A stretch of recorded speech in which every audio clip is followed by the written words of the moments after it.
자, 오늘 로마서 12장 네 번째 말씀입니다. 삶의 정석, 선으로 악을 이기라 하는 말씀으로 여러분 로마서 12장 9절에서 21절의 말씀으로 오늘 12장은 마무리를 하겠습니다. 로마서 12장은 우리에게 세 가지 이정표를 제시하고 있습니다. 첫 번째는 삶의 원리입니다. 어떻게 살아야 되는가? 우리의 그리스도인의 삶은 하나님이 기뻐하시는 거룩한 산 제물이 이것이 너희가 드릴 영적 예배라라고 우리의 삶이라고 삶의 원칙을 사용해 주셨어요.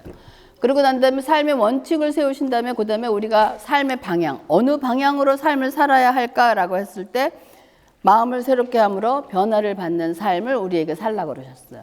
그것은 교회의 각 지체로서 지체의 자리를 지키며 자기에게 믿음에 주신 하나님의 그 은사의 분량대로, 믿음의 분량대로 그 이상을 생각하지 말고 하나님께서 주신 그 자리를 지키면서 사는 것이 우리의 방향이라고 그랬습니다. 그럼 마지막으로 설명하기를 삶의 정석, 그러니까 가장 옳은 방법이라고 그랬죠. 그러니까 결론을 맺을 땐 어떻게 됐냐? 선으로 악을 이기라. 그리스도인의 성품의 완성입니다. 이 세 가지 이정표를 여러분 잘 생각하시면서 이 삶을 살아내시면서 기도하시면서 이 방법으로 살기를 바라겠습니다. 그래서 바울은 로마서 1장부터 3장까지의 그런 그 원칙과 방향을 얘기하고 난 다음에 계속해서 4절에 지체에 대한 얘기를 합니다. 교회는 한 몸이고 여러분은 각 지체라라고 얘기하면서 그리스도인들은 몸 대신 교회의 각 지체로서 고유한 기능을 수행하는 것은 우리 몸, 교회, 우리의 삶의 건강을 위한 필수 조건이라고 얘기하고 있습니다. 이 고유한 기능으로서 그 은사들은 하나님이 은혜대로 주어주신 것으로 각각 다릅니다. 각각 다르면서 은사의 종류에 따른 그 기능을 설명하고 있습니다. 그리고 그 은사의 사용함에 따른 원칙으로 그 이상의 생각을 가지고 좀 더 내가 잘할 수 있어 하면 다른 지체들을 통제하려는 것은 곧 몸에 마비를 가져올 수 있다고 경계하고 있다. 그 이상의 생각을 품지 말라는 것입니다. 그리고 이제 바울은 은사의 종류에 대한 언급을 여러 가지 은사에 대한 종류를 언급하고 난 다음에 12장 9절을 얘기하고 있습니다. 12장 9절에 사랑에는 거짓이 없나니 악을 미워하고 선에 속해라 라고 얘기합니다. 바울은 다양한 은사를 나열한 후에 갑자기 왜 사랑이라는 말을 언급하고 있을까요? 그런 거 보면은 은사와 사랑에는 어떤 밀접한 관계가 있다는 것을 우리가 알 수가 있습니다. 이 9장의 사랑은 단순히 여러 가지 은사 중에 하나로 그 은사의 목록의 연장이 아니라는 것으로 우리가 이해해야 됩니다. 그래서 앞서 언급된 모든 은사를 실제적으로 움직이게 하는 운영의 원리입니다. 너희들이 많은 지체가 다른 이런 각각의 다른 은사를 가지고 있었지만 그 은사를 사용하는 목적의 동력은 뭐냐? 사랑이라는 것입니다. 그래서 이 은사가 제 기능을 발휘하게 하는 유일한 동력이 사랑이라고 얘기해서 결국 삶의 원칙과 삶의 방향을 정립한 성도가 사랑의 동력으로 도달해야 할 최종 목표지가 오늘 설교의 결론인 선으로 악을 이기는 삶이라고 얘기를 하고 있습니다.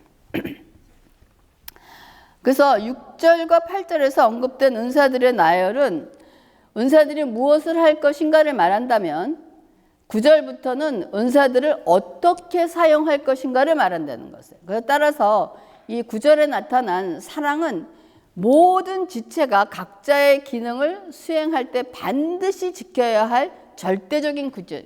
여러분이 지금 제 말을 들으면서 이러한 말을 생각나게 하는 성경책이 있다면 어디를 생각나게 하겠어요? 지금 사랑이 최고다라고 얘기하고 있잖아요. 고린도전서 13장의 사랑장이잖아요. 사랑이 없으면 하면서 사랑에 대한 얘기를 하고 있단 말이에요.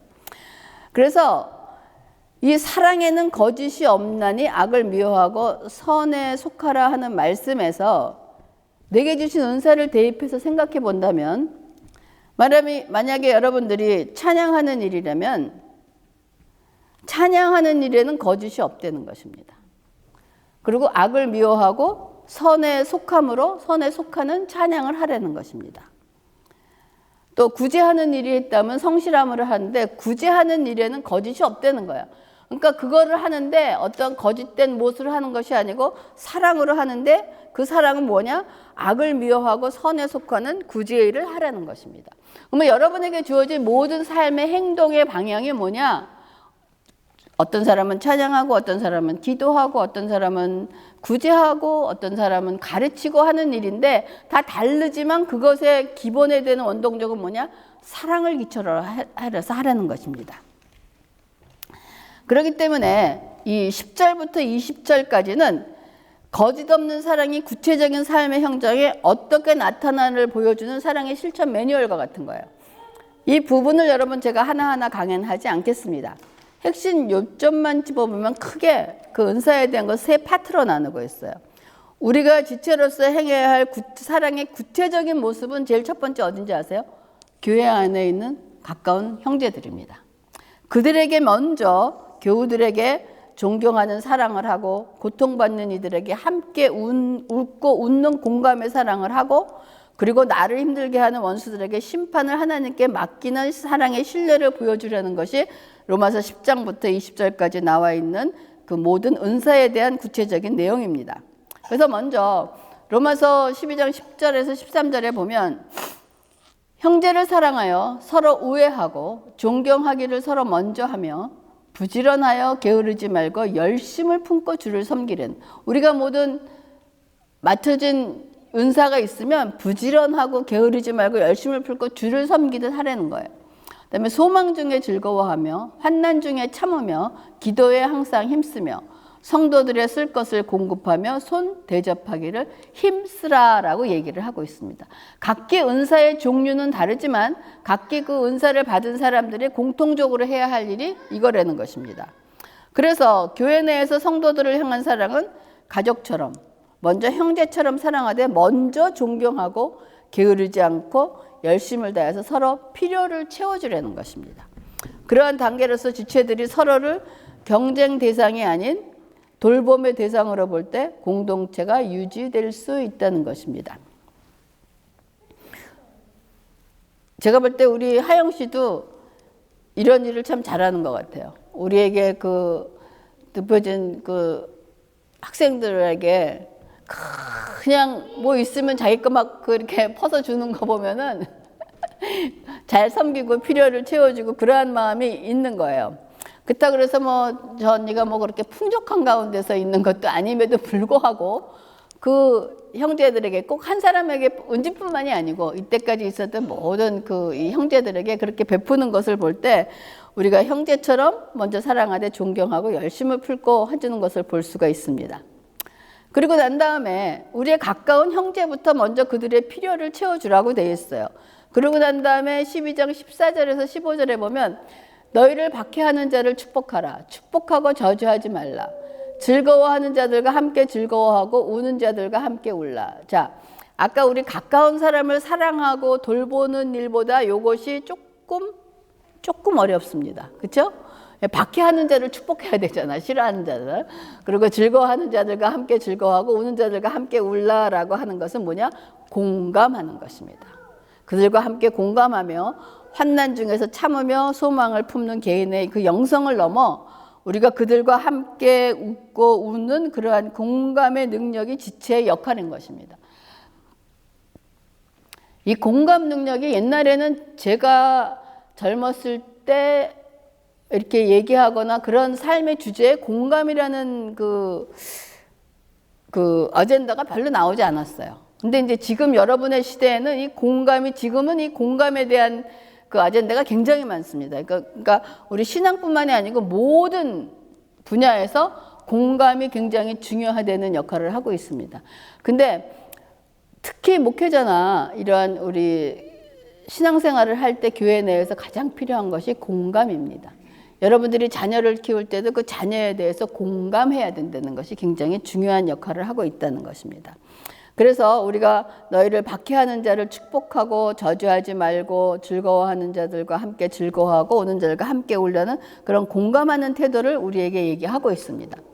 그리고 마지막으로 16장에서 20절에 보면 서로 마음을 같이 하며 높은 데 마음을 두지 말고 도리어 낮은 데 처하며 스스로 지혜 있는지 하지. 겸손하라는 것이 한마디로. 아무에게도 악으로 갚지 말고 모든 사람 앞에서 선한 일을 도모하라. 할 수 있거든. 너희로서는 모든 사람과 더불어 화목하라. 내 사랑하는 자들아, 너희가 친히 원수를 갚지 말고 하나님의 진노하심에 맡기라. 기록되었을 때 원수 갚는 것이 내게 있으니 내가 갚으리라고 주께서 말씀하시니라. 내 원수가 줄이거든 먹이고 목마르거든 마시게 하라. 그리함으로 내가 숯불을 그 머리에 쌓아 놓으리라 하는 그러한 말씀입니다. 이 세 번째 단계는 원수와 세상을 향한 태도로서 나의 권리를 다 포기하려는 용기가 필요한 것입니다. 아까 나를 저주하는 자를, 박해를 주는 자를 저주하지 말고 축복하라는 것도 좀 어려웠는데, 지금 모든 원수 갚는 것을 하나님의 진노하심에 맡기고 목마르거든 먹이고 마시게 하고 그 머리에 숯불을 쌓아 놓는 일을 하라고 하시는 이 말씀을 보면 아까 첫 번째, 두 번째보다는 조금 어려운 일입니다. 그렇죠? 이런 것을 하는 것은 좀 어렵지만은 이 마지막 관문을 통과해야 악에게 지지 않고 선으로 이기는 삶을 사는 이 결승 테이프를 끊을 수 있다는 것입니다. 여러분 9절에 사랑은 선에 속한 것이다 라는 말씀을 기억하십니까? 사랑에는 거짓이 없나니 거짓이 없다라고 얘기하고 있습니다. 선에 속한 사랑은, 여기서 말하는 선에 속한 사랑은 심판의 권리를 하나님께 맡기는 것입니다. 스스로 지혜 있는 척하며 남을 무시하거나 스스로 원수를 갚으려 하지 말라는 권면입니다. 원수 갚는 것이 내게 있으니 하는 말씀을 신뢰하며 오히려 원수가 줄이거든 먹이고 목마르거든 마시게 하는, 어떻게 보면 이건 굉장히 비상식적인 선함입니다. 이런 것을 행하라고 하는데 이것이 바로 악에게 지지 않는 유일한 방법이라고 얘기하는 거예요. 근데 이거 어렵습니다. 사실 저는 어렵습니다. 쉽지 않습니다. 우리가 성경에서 이런 비상식적인 선함을 행한 대표적인 사람이 있다면 누구입니까? 다윗이, 사울왕이 다윗을 향한 질투 때문에 다윗은 뭐 만만이요 사울은 천천히래 이런 소리를 듣고 다윗을 죽이려고 얼마나 많은 일들을 했습니까? 그래서 나중에는 질투에 눈이 멀어서 군사 3,000명을 동원해서 다윗을 죽이려고 쫓아다녔잖아요. 근데 쫓겨다니던 다윗은 사울을 제거할 기회를 2번 있었습니다. 그러자 다윗이 부하들에게 그런 기회가 주어지니까 뭐라고 했냐? 하나님이 주신 기회니 다윗을 위험에 빠지게 하는 사울을 죽이세요라고 얘기했단 말이에요.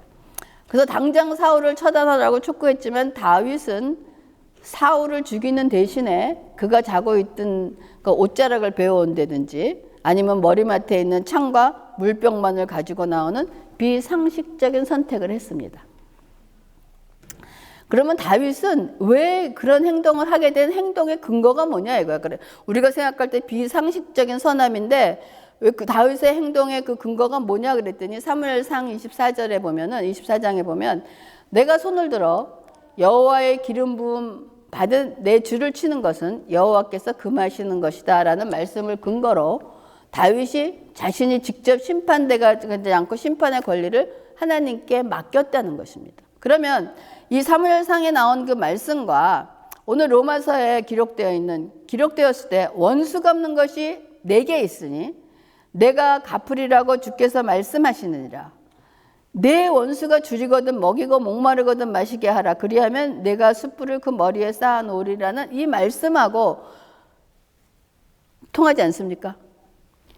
비상식적인 선함을 행하면 하나님은 우리의 원수 머리에 숯불을 쌓으신다는 거예요.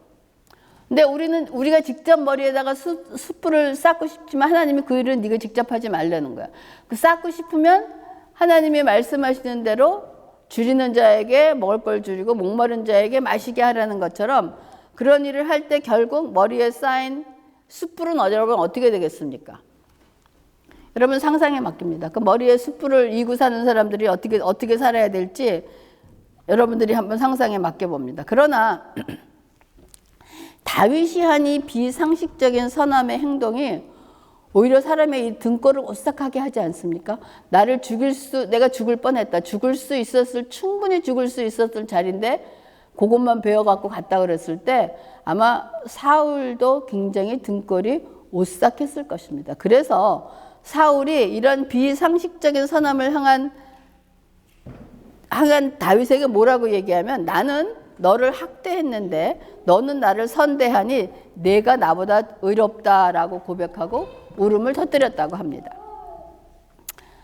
이와 같이 다윗이 이런 비상식적인 선함을 행동을 한 거에 비해서 또다시 이와는 달리 스스로 원수를 갚은 사람들도 있습니다. 여러분, 사울의 집안의 군사령관 아브넬이, 그러니까 남북이 갈리면서 이제 다윗이 통일 이스라엘을 만들려고 할 때 사울 왕이 죽고 난 다음에 사울의 집안과 다윗의 집안이 대치하고 있었을 상황, 아직 다윗이 왕이 되지 않았을 상태.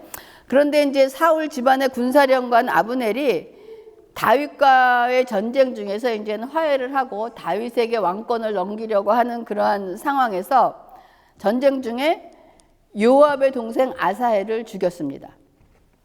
그래서 훗날 이 아브넬이 다윗에게 투항하고 나라를 하나로 합치려고 다윗과 평화 조약을 맺고 돌아가는데 이 아브넬을 몰래 불러내서 요압이 자기 동생의 원수를 갚으려고 죽였다는 거예요.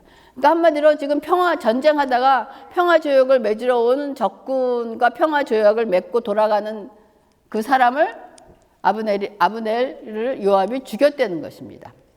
그 결과 요압은 동생의 복수를 했지만 다윗은 이 일로 인해서 큰 어려움을 겪게 됩니다. 왜냐하면 평화 조약을 맺고 난 다음에 뒤돌아서 원수의 뒤통수를 친 격이 아니겠습니까?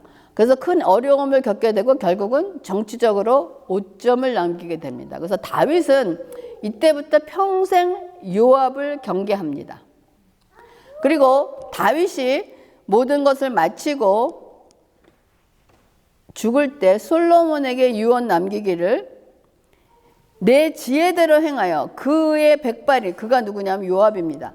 그의 백발이 평안히 무덤 수월에 내려가지 못하게 하라라는 것은 뭐니까 그 사람 반드시 죽이라는 유언을 하는 것입니다. 자, 여러분은 이제는 성경을 읽으면서 이런 것을 생각해낼 수 있어야 돼요. 여기서 요압을 죽이라고 하는 다윗의 유언은 다윗이 사울에게 보여주었던 선으로 악을 이기라는 말씀과 위배되지 않습니까?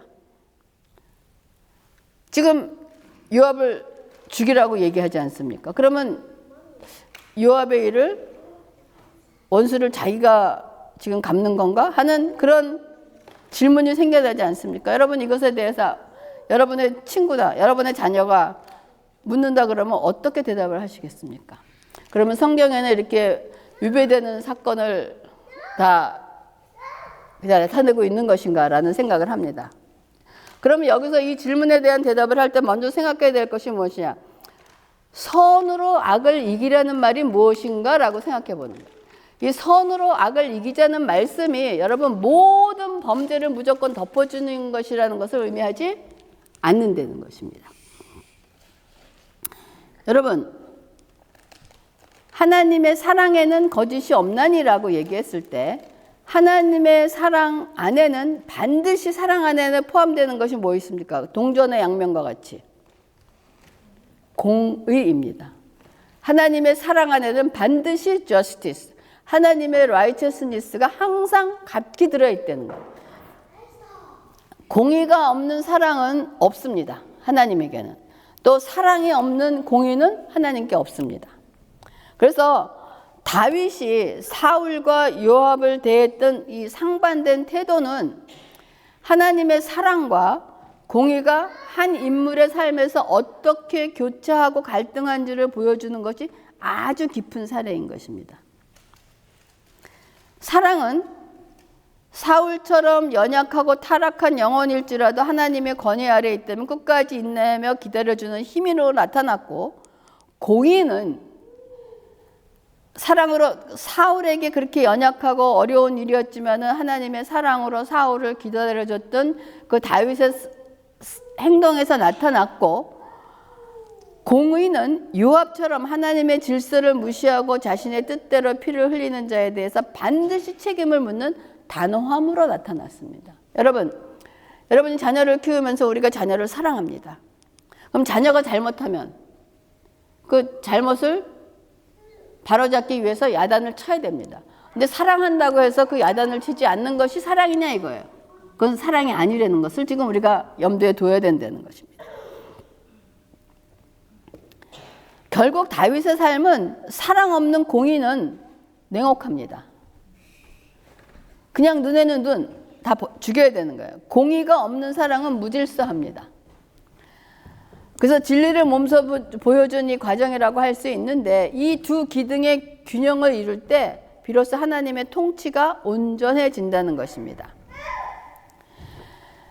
그러므로 악에게 지지 말고 선으로 악을 이기라는 권면은 여러분 단순히 참는 것을 넘어서 심판 주권이 오직 하나님께 있음을 믿는 용기, 즉 나의 권리를 포기하는 용기가 있을 때만 가능하다는 것입니다.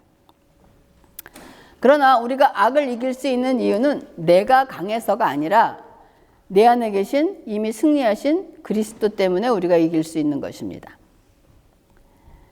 그러나 이런 권리를 포기하고 선을 선택하려고 할 때 우리 내면에서 일어나는 감정의 이런 폭풍들이 있습니다. 이것을 편안하게 할 수가 없어요. 우리가 악에게 지지 말자고 다짐할 때 정작 우리를 무너뜨리는 것은 외부의 악이 아니라 내 안에 정당하다고 얘기할 수 있겠죠. 정당한 어떠한 그런 감정들입니다. 여러분, 내가 마땅히 저 사람이 나한테 잘못을 해서 내가 마땅히 갚아야 함에도 불구하고 지금 하나님이 선으로 악을 이기라는 말씀으로 그들을 기대하고 목마르면 대접을 해주고 하라는 말을 할 때 우리에게 느껴지는 감정이 뭐가 있습니까? 굴욕감과 패배감이 오지 않겠습니까? 왜 내가 참으면서 저 사람이 나를 우습게, 내가 참으면 이런 아무런 행동을 하지 못하면 이렇게 내가 그에게 잘못을 한 것을 알매도 불구하고 내가 아무 일을 찾아야 한 거면 나를 참 우습게 볼 거야 라는 생각이 들 거고, 그러면 결국 내가 진 것인가 라는 생각도 들고, 이 자존감에 대한 상처가 굉장히 날 것입니다. 그리고 억울함과 분함, 왜 나만 당해야 되냐, 왜 나만 손해봐야 되나, 잘못은 저 사람이 했는데 라는 이런 공정성에 대한 불신도 생기면서 하나님은 unfair하셔 라는 생각이 들 수도 있다는 거예요. 세상은 unfair하다라는 그런 생각을 할 수도 있다는 거예요. 그리고 어떤 사람은, 또 연약한 사람은 자기 연민에 빠질 수 있어요. 내 인생은 늘 이렇지 뭐, 하나님은 왜 나에게만 이런 십자가를 주실까 라면서 스스로를 피해자로 규정하는 그러한 마음, 여러 가지 그러한 감정들이 들어가 있습니다. 그러나 이러한 여러 가지 감정을 누르고 포기할 수 있는 용기를 줄 수 있는 것은 세상에 아무것도 없습니다. 세상에 누가 얘기해도 그거를 그래 할 수 있어라고 포기할 수 있는 사람은 없다는 것입니다. 오직 이를 가능하게 하시는 것은 하나님의 위로하심과 인도하심밖에 없다는 거죠. 이러한 감정들을 다스리는 핵심이 어디 있냐? 우리의 시선을 전환하는 것입니다. 바라보는 방향을 바꾸는 것입니다. 그러니까 원수에게 고정된 시선을 하나님께로 돌릴 때 억울함은 어떻게 보면 사명으로 변하고 분노는 긍휼로 치유가 될 것입니다. 그래서 현실을 사는 우리들은 이 자비와 공의 사이에서 고민하고 혼돈이 생기기도 할 것입니다. 무조건 참는 것이 선인가? 아니면 단호하게 대처하는 것이 선인가? 라는 혼란이 온다는 것입니다. 그래서 이러한 혼란을 피하는 방법으로 이것을 도대체 우리가 어떻게 구분해야 되는 것인가? 라는 것이 문제라는 것입니다. 그래서 여러분, 이것을 피해의 범위를 보면 한번 생각해 보세요. 상대가 악행이 나 개인의 감정이나 이익을 해치는가, 아니면 상대의 악행이 공동체의 질서를 무너뜨리고 다른 약자에게 지속적인 피해를 주면서 하나님의 정의를 훼손할 때는 단호한 조치가 필요하다는 거예요. 악에게 지지 말고 지다라는 말은 내가 상대방과 똑같이 악해진다는 것을 의미하는 것입니다. 상대가 거짓말을 하니 나도 거짓말로 대응하고, 상대가 폭력을 쓰니 나도 폭력으로 갚는다는 것이 악에게 지는 행위라는 것입니다. 이것은 대상이 누구든 상관없이 악의 방식에 굴복한 것입니다. 우리가 내 안에 굴욕감을 이겨내고 끝내 선을 선택해야 되는 이유가 여러분 무엇입니까? 그냥 눈에는 눈으로 내가 잘못한 사람에게 정당하니까 그에게 원수를 갚는 일인데 왜 그거를 하지 말아야 되느냐? 그 이유가 무엇입니까? 그것이 바로 하나님이 우리를 부르신 하나님의 거룩한 성화의 과정이라는 것입니다. 우리가 악에게 지지 않고 선을 택할 때 세상은 우리를 바보라고 부를지도 모릅니다. 무능력하다라고 볼 수도 있습니다. 무기력하다라고 부를지도 모릅니다. 그렇지만 하나님은 우리를 뭐라고 부르냐? 이기는 자라고 부르고 계시는 것입니다. 악을 악으로 갚는 것은 악에게 무릎을 꿇는 패배인 것입니다. 그래서 오늘 설교를 마치는데 여러분 다시 로마서 12장에 제시하는 이 세 가지 이정표를 여러분 기억하시기 바랍니다. 여러분의 우리가 살아가는 삶의 원칙은 나를 거룩한 산 제물로 드리는 예배자가 되는 것이 삶의 원칙입니다. 삶의 방향은 마음을 새롭게 함으로 변화를 받는 삶을 사는 것이 나의 삶의 마음을 새롭게 한다는 건 자꾸 하나님의 마음으로, 하나님의 성품으로, 하나님의 뜻으로 자꾸 내 마음을 내 거를 벗어버리고 버리는 얘기가 삶의 방향. 이것이 뭐냐? 성화를 이루어가는 과정입니다. 그리고 삶의 정석은 내 감정을 하나님께 맡기고 선의 능력으로 세상을 압도하는 것이 결국은 우리의 삶의 승리를 얘기한다는 것입니다. 그러면 여러분의 삶의 현장에서 마주하는 지금 이 악은 무엇이 있습니까? 다 있습니다. 오늘 여러분의 손에 든 인간적인 어떠한 복수의 방법을 내려놓고 하나님의 공의와 사랑이라는 정석을 선택하길 바랍니다. 악을 악으로 갚는 것은 하수입니다. 낮은 단계예요. 선으로 악을 이기는 것이야말로 하나님 나라의 고수가 두는 정석이라는 것입니다. 여러분 오늘 우리가 부른 찬송가 선한 싸움 다 싸우고 의의 면류관 받아 쓰는 그날까지 우리가 의의 면류관 받으리 예루살렘 성에서 선한 싸움 다 싸우고 선한 싸움 다 싸우고 의의 면류관 받는 그냥 찬송가 가사도 그냥이 아니라는 거예요. 우리가 우리의 삶의 결론은 선한 싸움 다 싸우고 의의 면류관을 하나님께 받는 그날까지가 우리의 삶의 결론이라는 것입니다. 그래서 우리가 부른 찬송가와 같이 선한 싸움 다 싸우고 의의 면류관을 받아 쓰는 그날까지 이 거룩한 성화의 길을 묵묵히 걸어가는 저와 여러분이 되시기를 주님의 이름으로 축원합니다. 기도하겠습니다. 하나님 감사를 드립니다. 우리가 그리스도 안에서 우리의 삶의 원칙과 삶의 방향과 삶의 정석을 주시고 결국은 우리가 악에게 지지 말고 선으로 악을 이기라는 그 말씀으로 살아가기로 작정하며 하나님께서 주신 그 말씀으로 이기는 삶을 살아가기도 할 때 하나님께서 성령으로 충만되게 하시고 하나님께서 인도하셔서 그 삶을 이루어내는 우리가 될 수 있도록 아버지 인도하시고 축복하여 주시옵소서. 아버지 감사를 드리면서 모든 말씀을 예수님의 이름으로 기도합니다. 아멘.